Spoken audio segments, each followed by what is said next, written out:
Hello students, a very good morning to all of you. I hope all of you are fine at your home and doing your studies regularly. So students, as you know कि syllabus हम complete कर चुके हैं. So जितने भी classes हैं हमारी वो रिवीजन बेस्ड है. Okay. So today we are going to discuss some of the important question. So listen carefully and understand the questions. Okay.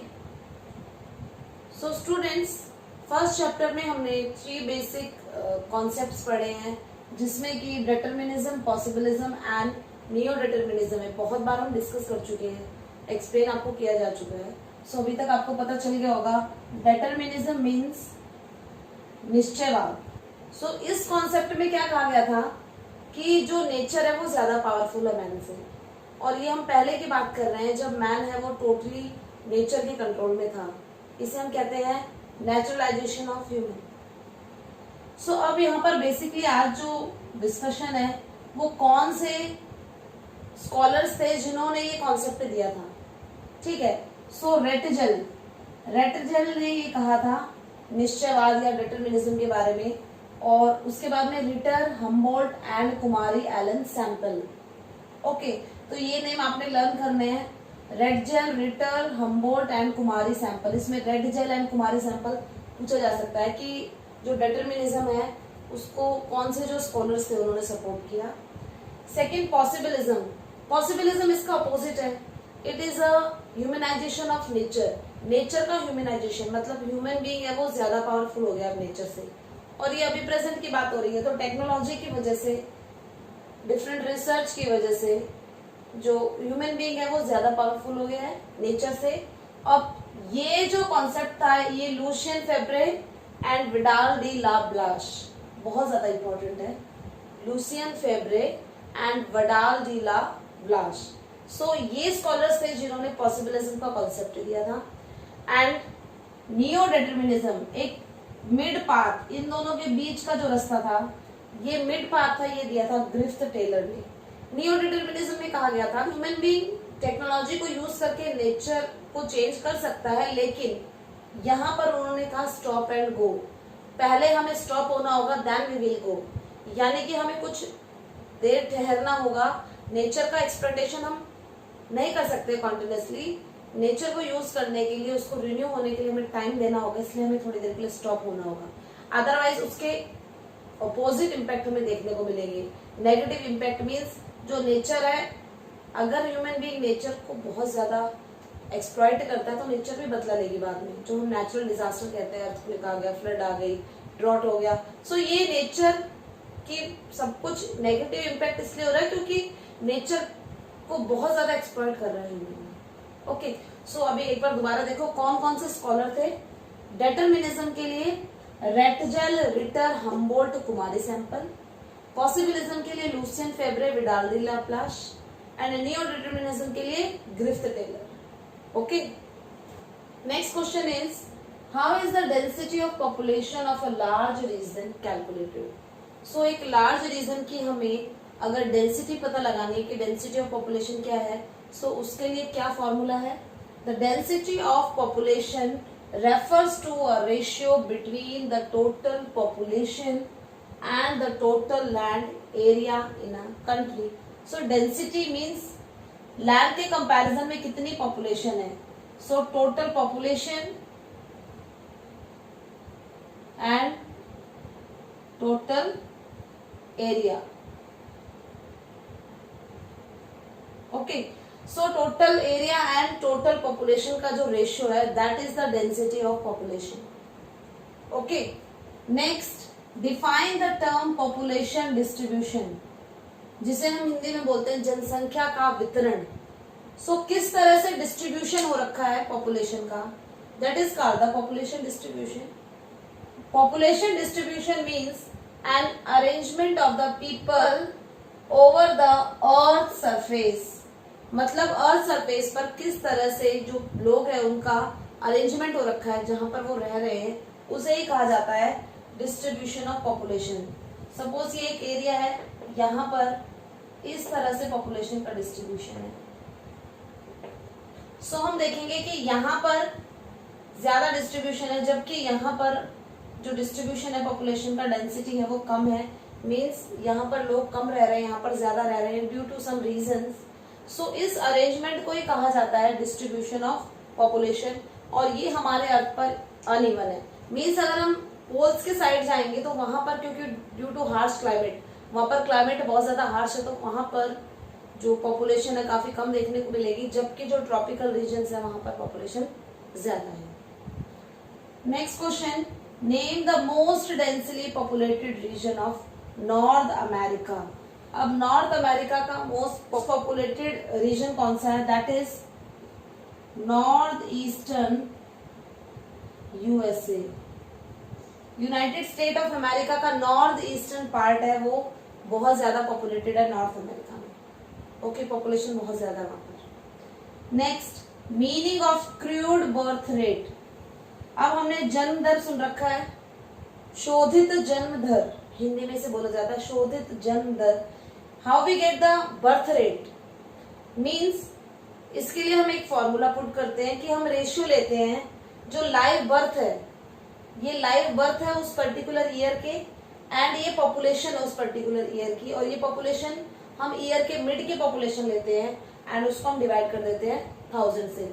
So the number of live birth okay over 1000 population is called the crude birth rate.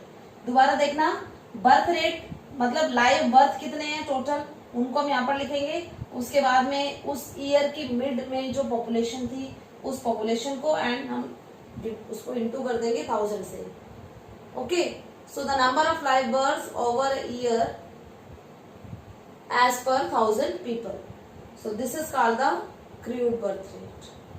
Next, which continent has the highest growth rate of a population? हमें इस question में हमसे ये नहीं पूछा है कि population ज्यादा किस कंट्री में है, बल्कि ग्रोथ रेट, पॉपुलेशन बढ़ने की जो रेट है, जिस दर से पॉपुलेशन बढ़ रही है, वो कौन से कॉन्टिनेंट में सबसे फास्टली बढ़ रही है? सो यहाँ पर आएगा अफ्रीका। वैसे तो China and India most populated countries, and ये कंट्रीज है कौन से कॉन्टिनेंट में? एशिया में। सो आपको कंफ्यूज नहीं होना, हमसे यहाँ पर ग्रोथ रेट पूछी है, तो अफ्रीका के जो पॉपुलेशन बढ़ने की जो रेट है वो सबसे ज्यादा हाई है। Next question is define the population growth. Population growth का मतलब क्या है? Population growth refers to the change in the number of the inhabitants of territory during a specific period of time. Means एक specific period of time, अगर हम year की बात करें या 6 मंथ की या 10 इयर्स की बात करें, सो उस स्पेसिफिक पीरियड टाइम में एक पर्टिकुलर टेरिटरी विद इन एक पर्टिकुलर एरिया जिसकी हम बात कर रहे हैं, उस एरिया में एक पर्टिकुलर टाइम में क्या चेंज आ रहा है, वहां पर नंबर ऑफ इनहैबिटेंट्स, वहां पर रहने वाले लोगों में, वहां पर रहने वाले लोग बढ़ रहे हैं या घट रहे हैं, that is the population growth. Okay, ऐसा नहीं है कि पॉपुलेशन ग्रोथ मतलब हमेशा से ही लोग वहां पर इंक्रीज ही हो रहे हैं तो ही पॉपुलेशन ग्रोथ हो रही है। पॉपुलेशन ग्रोथ का मतलब है चेंज क्या हो रहा है नंबर ऑफ पीपल में, कि बढ़ रहे हैं घट रहे हैं। ओके, सो अगर कम हो रहे हैं लोग, माइग्रेशन ज्यादा हो रहा है, तो हम कहेंगे कि नेगेटिव पॉपुलेशन ग्रोथ हो रही है, जबकि अगर लोग बढ़ रहे हैं तो हम कहेंगे पॉजिटिव पॉपुलेशन ग्रोथ हो रही है।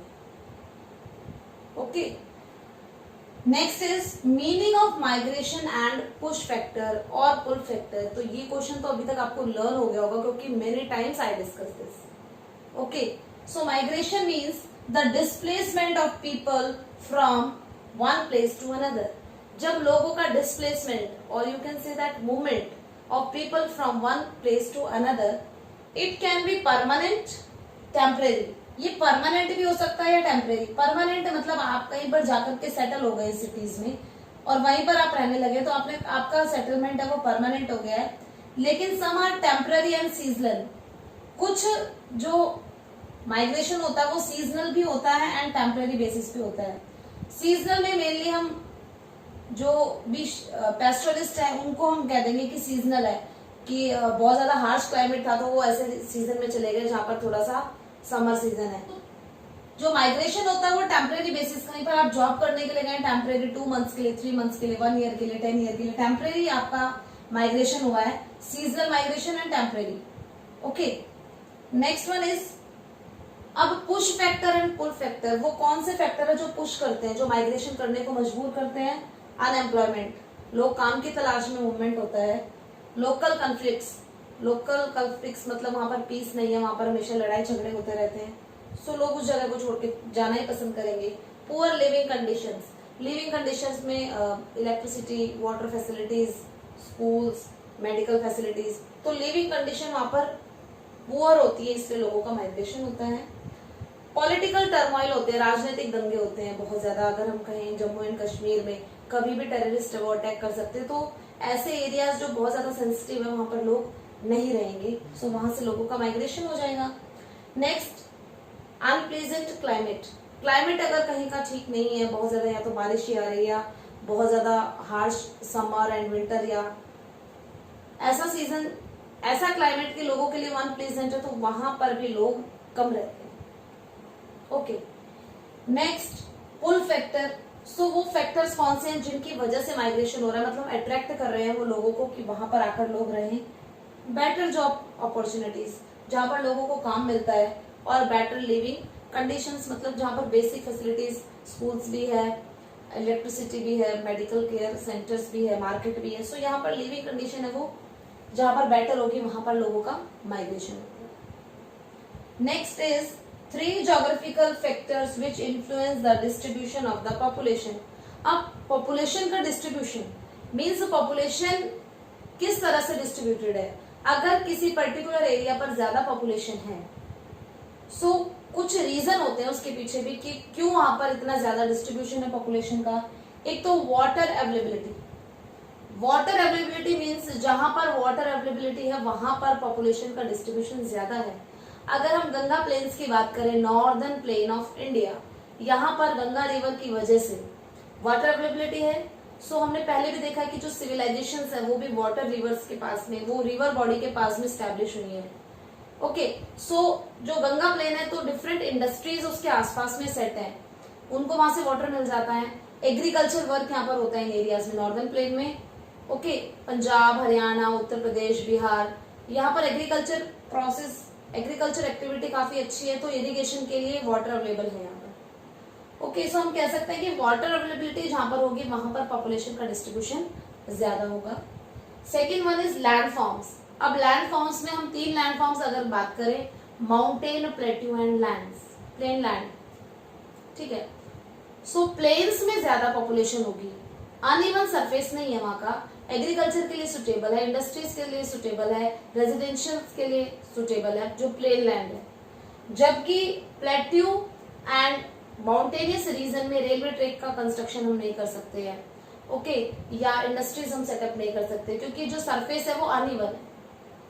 Okay, next is climate. जहां पर क्लाइमेट बहुत ज्यादा हार्श नहीं होता, मतलब बहुत ज्यादा सर्दी, जैसे नॉर्दर्न पोल एंड साउदर्न पोल है, वो हमेशा आइस कवर होते हैं, सो वहां पर पॉपुलेशन नहीं मिलेगी, बहुत कम लोग वहां पर देखने को मिलेंगे। सो डिस्ट्रीब्यूशन ऑफ पॉपुलेशन किस पर भी डिपेंड करता है कि वहां का पर्टिकुलर रीजन का क्लाइमेट कैसा है।